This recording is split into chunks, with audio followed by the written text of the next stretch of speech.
Mientras me preparaba para escribir esta charla, hice una lista de lo que consideraba mis prioridades más importantes. Al terminar, la dejé en la encimera de la cocina junto con varios otros papeles. Cuando volví a buscar la lista, noté que mi prioridad número 1 había sido tachada, y en su lugar estaba escrito esposo, con la letra de Leo. Y después mi hijo Leica había tachado la palabra esposo y la había reemplazado por su nombre. Ahora bien, solo estaban bromeando. No decían en serio: por favor, nunca más reces. Saben que eso me convertiría en la reina del mal humor. Sin embargo, tenían algo de razón.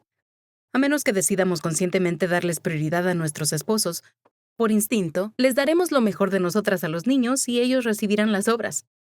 Hay algo muy especial en el vínculo entre una madre y su hijo, y en la manera en que un hijo nos necesita, que hace que sea muy difícil mantener la relación con nuestro esposo como la prioridad principal. La mayoría deseamos poder darles más a nuestros hijos, y no me refiero a lo material, aunque eso puede ser un deseo genuino.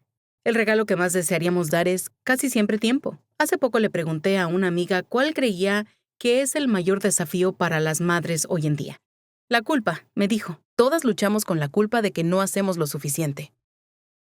Según una estadística, las madres que trabajan dedican en promedio 13 minutos al día de atención plena a sus hijos, mientras que las que se quedan en casa dedican en promedio 15 minutos diarios a los suyos.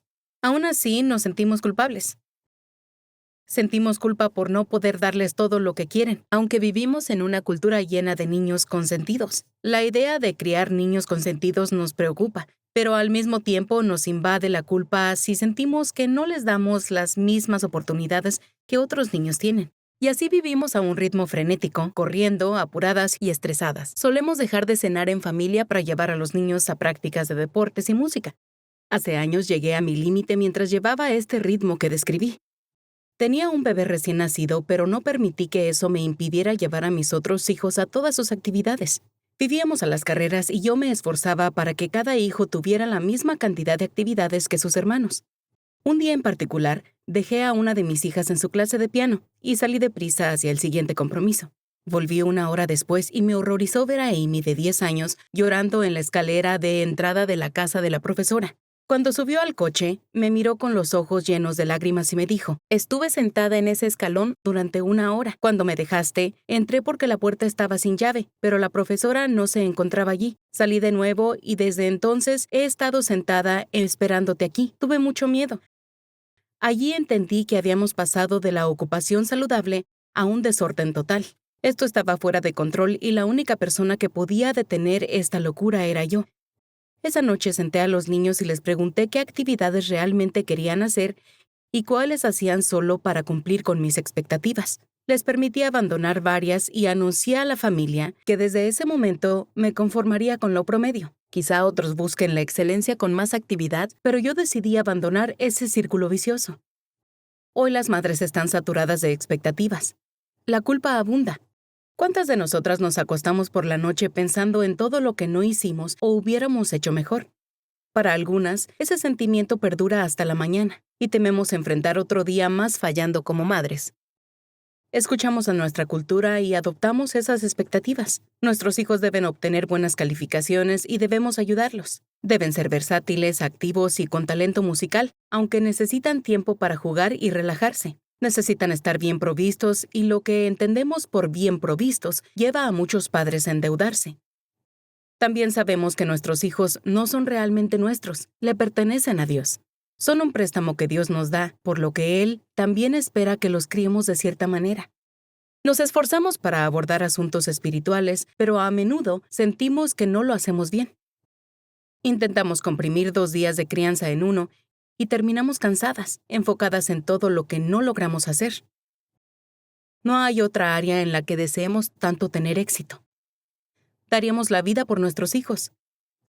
Lo último que queremos es llegar al final habiéndoles fallado a quienes más amamos.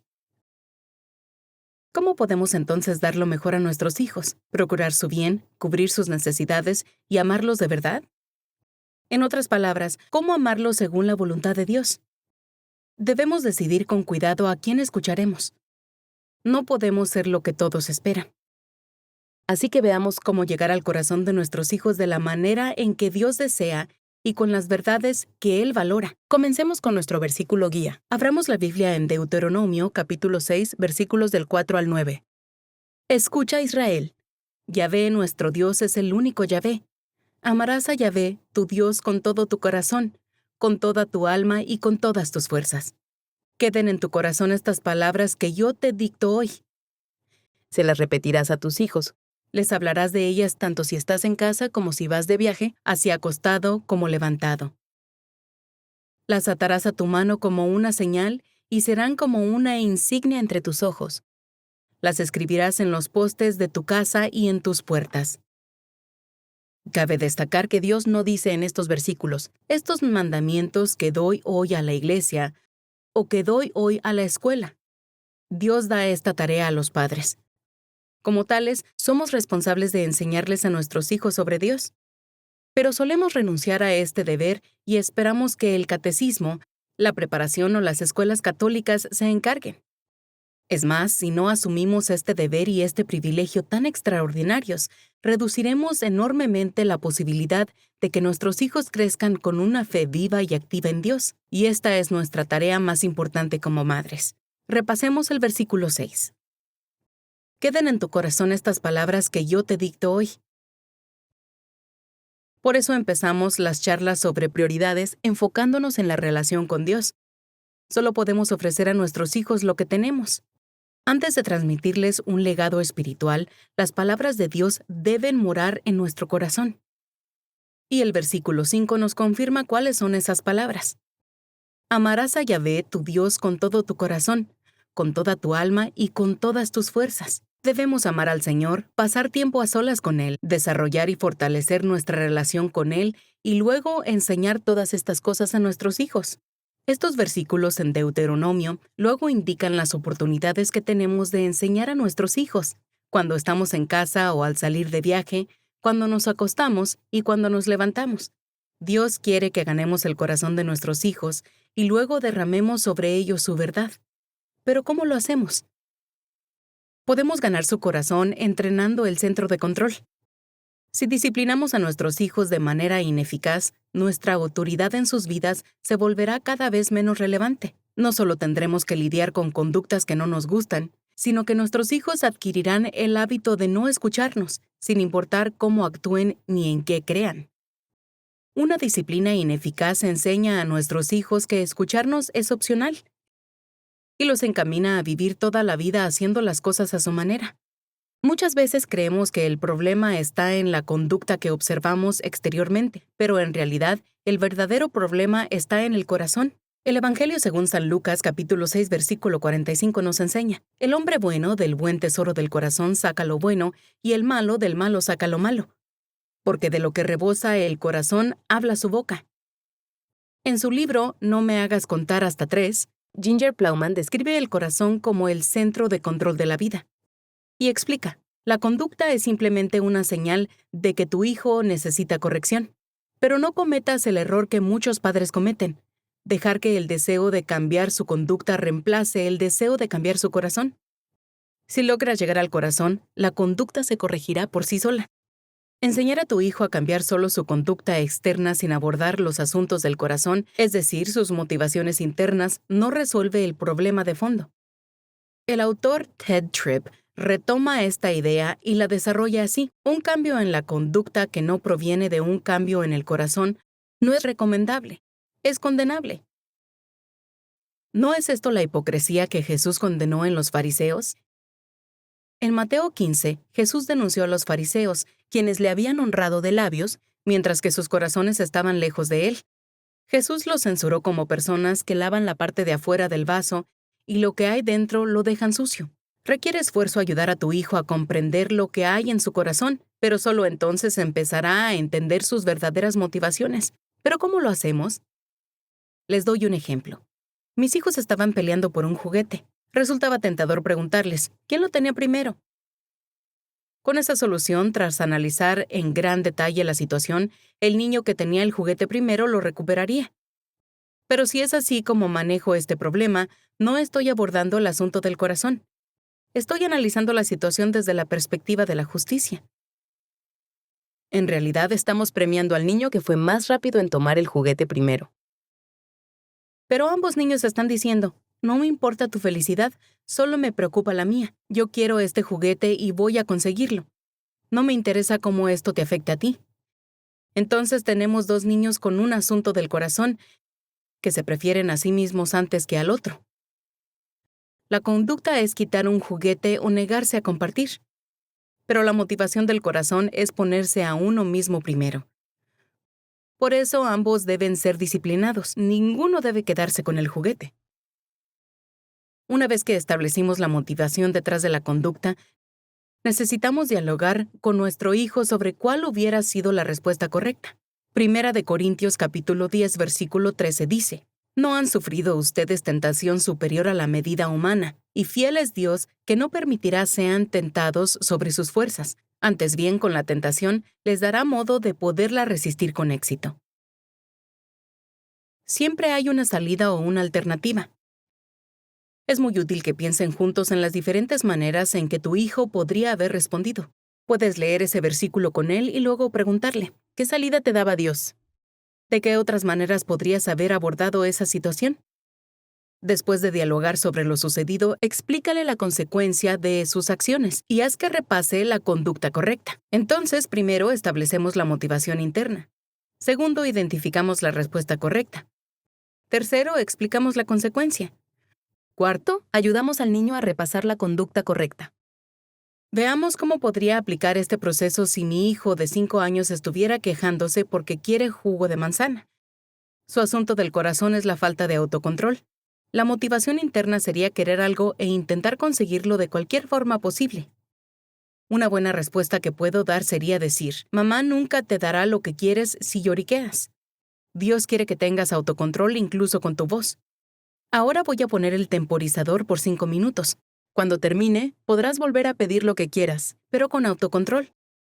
De esta manera establecimos la motivación interna, querer algo y mostrar falta de autocontrol al intentar conseguirlo.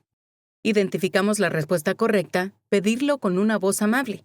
Explicamos la consecuencia, tener que esperar 5 minutos para pedirlo de nuevo, y repasamos la conducta correcta, regresar y pedirlo amablemente. Recientemente tuve la oportunidad de poner estos principios en práctica con uno de mis hijos. Se estaban alistando para la catequesis. Les dije qué ropa debían ponerse porque no solo debían verse presentables para la catequesis, sino que después iríamos a cenar a un buen restaurante. Leo los llevó a su clase y cuando fuimos a recogerlos noté que mi hijo no llevaba la ropa que yo le había indicado previamente. Él se subió al auto y comencé mi sermón, el cual rápidamente ignoró. Volvimos a casa para que se cambiara y parecía que le había pedido que se arrancara las uñas de los pies. Hizo un comentario grosero y sarcástico mientras volvíamos al coche. Me vi tentada a decirle que dejara de ser tan grosero y que nos apuráramos para la cena, pero percibí que había un asunto del corazón. Entonces regresamos a la casa para hablar. Siempre tendemos a enfocarnos en cómo nos sentimos respecto a lo que nuestros hijos han hecho o dicho, o en cuánto nos avergonzaron. Pero debemos tratar de comprender lo que está sucediendo en su interior. Nos sentamos para reflexionar sobre su conducta y hablamos de lo que pasaba en su corazón. Le pregunté: ¿qué sentiste en tu corazón que te llevó a reaccionar así conmigo? Después de un momento, reconoció que no me estaba mostrando el debido respeto y que sin importar lo que yo pensara que era lo correcto, él sintió que sabía más que yo. Por eso hablamos sobre cómo hay momentos en los que tiene que obedecer, aunque no le parezca necesario.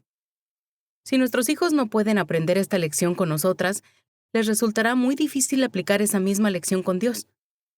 Piensa en cuántas veces necesitamos obedecer a Dios aunque no entendamos. También hablamos del hecho de que Dios es quien ha decidido que yo sea una autoridad en su vida. No implica un abuso de poder. Efesios capítulo 6, versículos 1 al 3, dice así: Hijos, obedezcan a sus padres en el Señor, porque esto es justo. Honra a tu padre y a tu madre. Tal es el primer mandamiento que lleva consigo una promesa, para que seas feliz y se prolongue tu vida sobre la tierra. Esperamos que nuestros hijos obedezcan y respeten. No por nosotros, sino por su propio bien. Cuando obedecen es como si estuvieran bajo un paraguas de protección. No obstante, cuando desobedecen, se alejan de ese paraguas y corren peligro. Luego hablamos de cómo podría haber respondido. Adoptó la conducta correcta, primero me pidió perdón y luego se subió al auto con una actitud más positiva.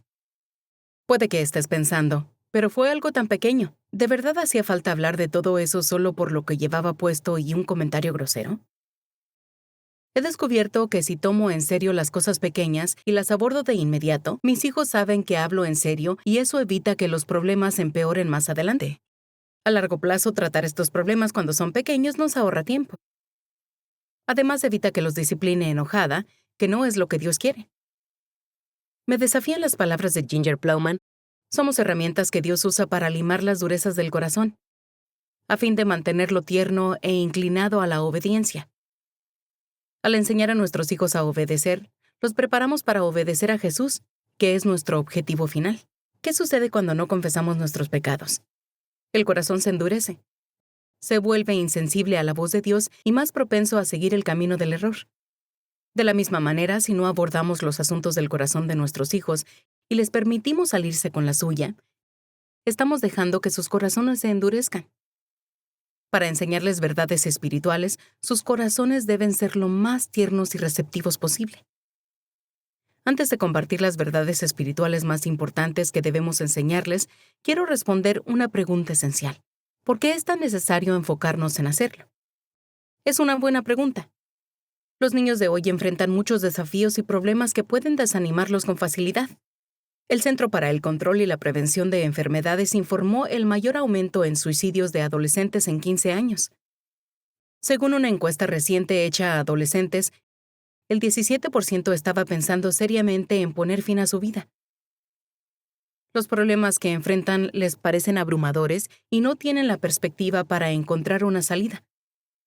Aunque por fuera parezcan tenerlo todo bajo control, muchas veces están desesperados por dentro. En vez de sentir paz interior, muchos se sienten inseguros o solos, con un vacío en su corazón. No tienen esperanza de que las cosas mejoren. Otros perdieron la esperanza al ver los problemas del mundo.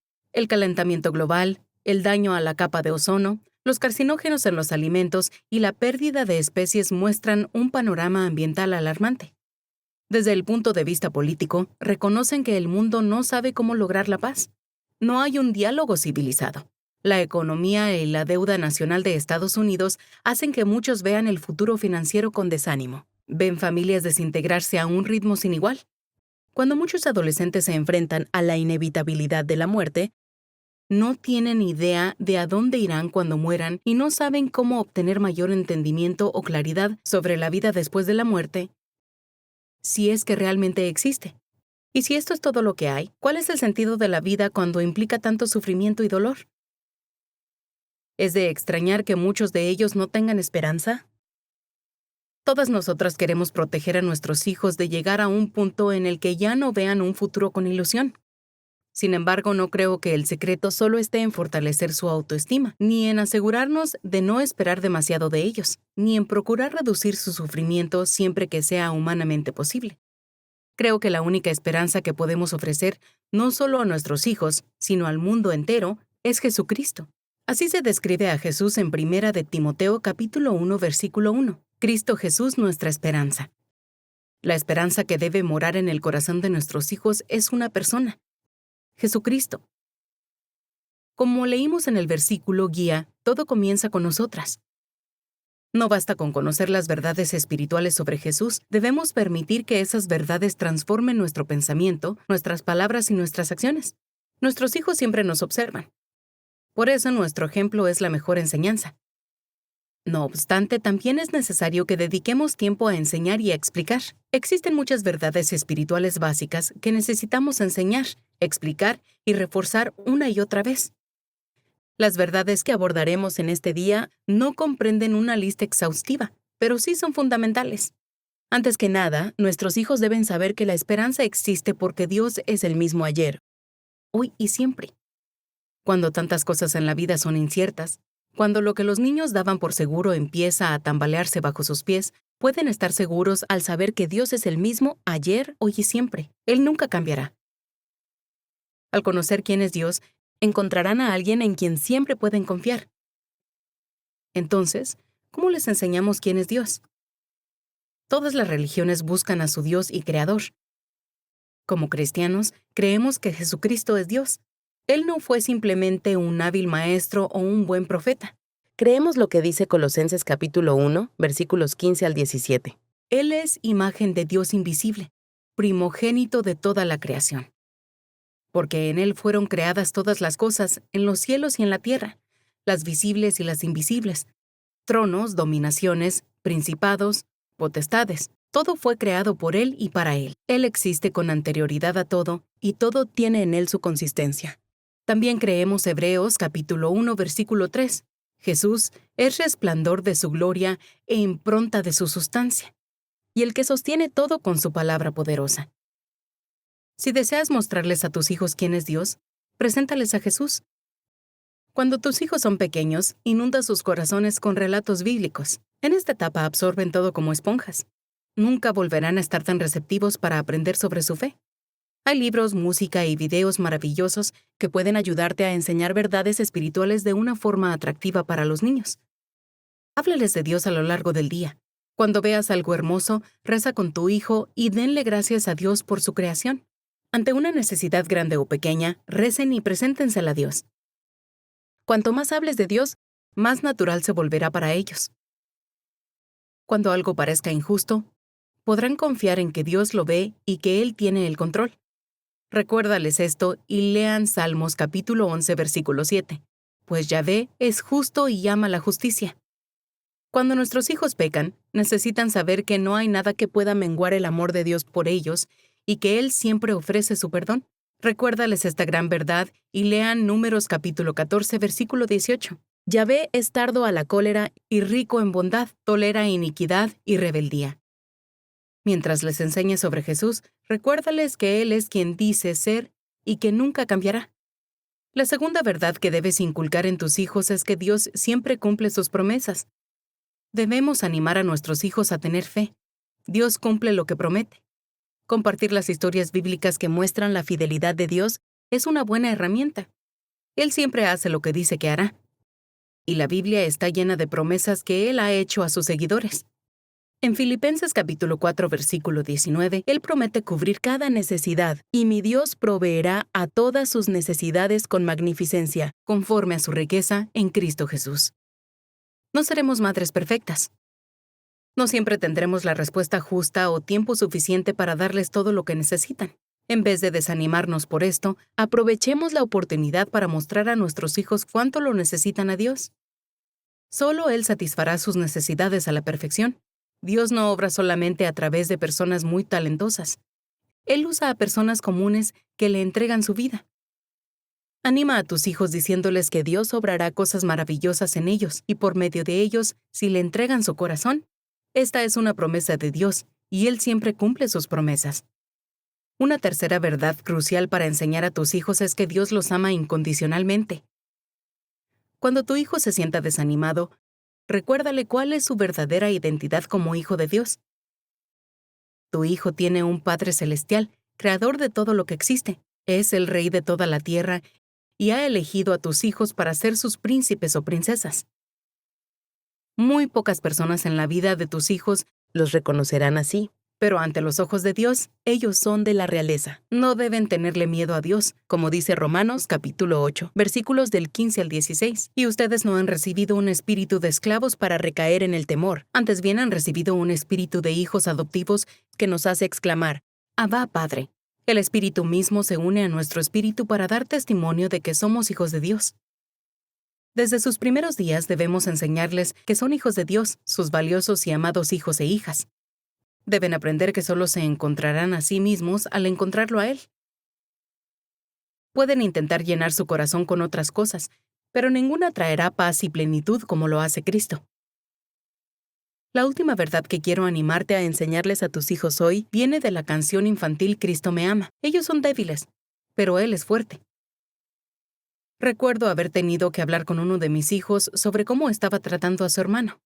Cuando le expliqué cómo necesitaba cambiar su corazón, me dijo, no puedo amarlo de esa manera, no puedo hacerlo. Esta fue la oportunidad perfecta para dirigirlo hacia la cruz. Era cierto, no podía hacerlo solo. Pero si le pedía ayuda a Jesús, la fortaleza de Dios se convertiría en la suya. Debemos usar toda oportunidad para mostrarles a nuestros hijos cuánto necesitan a Jesús. Otra vez, Ted Tripp acierta. El punto de enfoque de tu disciplina y tu corrección debe ser que tus hijos vean la incapacidad absoluta que tienen para hacer las cosas que Dios manda, a menos que conozcan su poder y su ayuda. Tu corrección debe tener el mismo nivel de justicia que Dios tiene, y la norma de Dios es una conducta correcta, que fluye de un corazón que le ama y tiene su gloria como el único propósito en la vida. La alternativa a esto es darles una ley que ellos pueden cumplir y una norma inferior, la cual no requiere de la gracia ni los lleva a Cristo, sino a sus propios recursos. La dependencia en sus propios recursos les aleja de la cruz y de cualquier evaluación propia que los lleve a concluir que necesitan el poder y el perdón de Jesús. Como dice Filipenses, capítulo 4, versículo 13, todo lo puedo con aquel que me da fuerzas. No puedo hacer nada sola, pero sí puedo a través de Cristo. ¿Cómo podemos hacer todo esto? El secreto es el Espíritu Santo, quien nos llena de todo lo que necesitamos: fortaleza, amor, paciencia y paz. Gracias a Él, todo lo podemos con aquel que nos da fuerzas.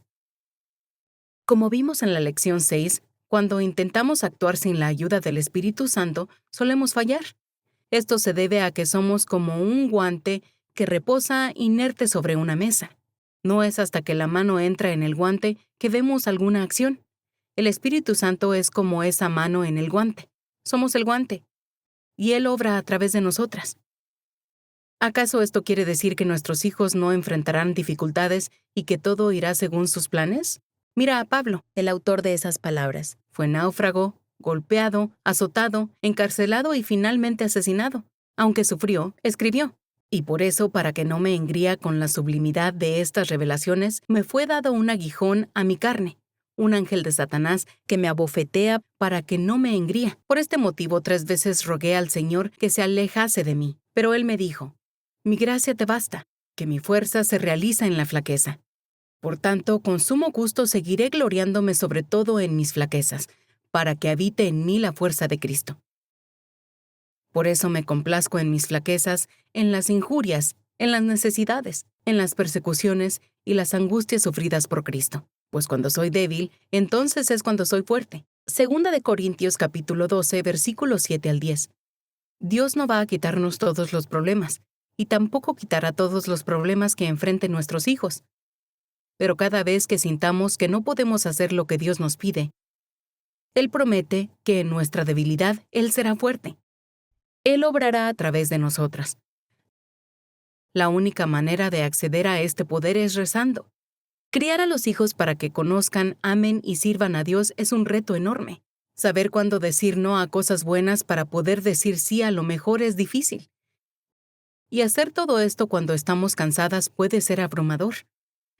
La oración es la fuente principal de nuestra fortaleza y esperanza.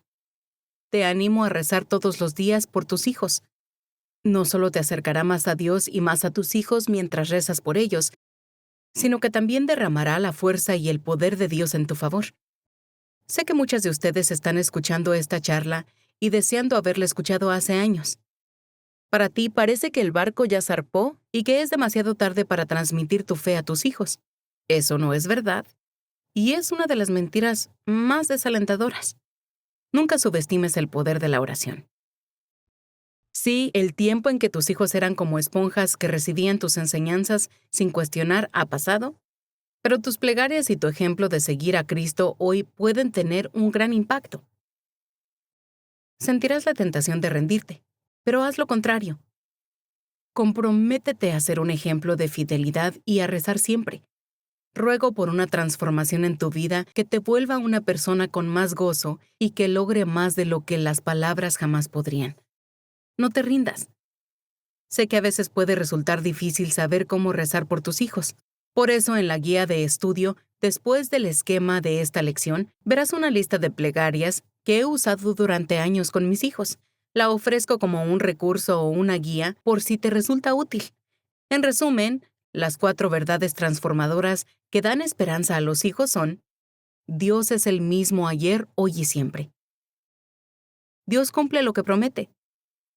Dios los ama incondicionalmente. Ellos son débiles, pero Él es fuerte. Enseñar estas verdades espirituales a nuestros hijos también nos sirve como recordatorio. Cuando nos sintamos desanimadas o desesperanzadas en nuestro rol de madres, Recordemos que Cristo es nuestra esperanza y su Espíritu Santo mora en nosotras. Y gracias a esto podemos cumplir todo lo que Cristo nos llama a hacer. ¿Significa que será fácil? No. Requerirá todo nuestro esfuerzo. ¿Acaso nuestros hijos no lo valen? ¿Te comprometerás a ganar el corazón de tu hijo de la forma en que Dios desea? ¿Entrenarás el centro de control, es decir, su corazón? ¿Dedicarás tiempo a enseñarles verdades espirituales clave? De ser así, da un paso atrás y mira cómo Dios hace su parte. En palabras de Josué, purifíquense, porque mañana Yahvé va a obrar maravillas en medio de ustedes. ¿Me permites rezar contigo? Te lo pedimos en el nombre del Padre, del Hijo y del Espíritu Santo. Amén. Querido Señor, te ruego que alejes todo espíritu que pueda causar que alguna mujer se sienta desanimada o abrumada. Te pido que ella se aferre a la verdad de que todo lo puede con aquel que le da fuerzas y crea que los pequeños pasos pueden producir una transformación real. Reconozco que todo lo que he hablado va en contra de la cultura moderna. Por eso entiendo que lo que les pido a estas madres implica realmente una revisión completa del sistema de valores, de cómo usamos nuestro tiempo y de los temas de los que hablamos. Pero Dios, nuestros hijos lo valen. Ruego que nos fortalezcas, ilumines y nos des la paciencia, la energía y la creatividad para hacer todo lo que esté a nuestro alcance, para alcanzar los corazones de nuestros hijos con tu amor. Te lo pedimos en el nombre del Padre, del Hijo y del Espíritu Santo. Amén.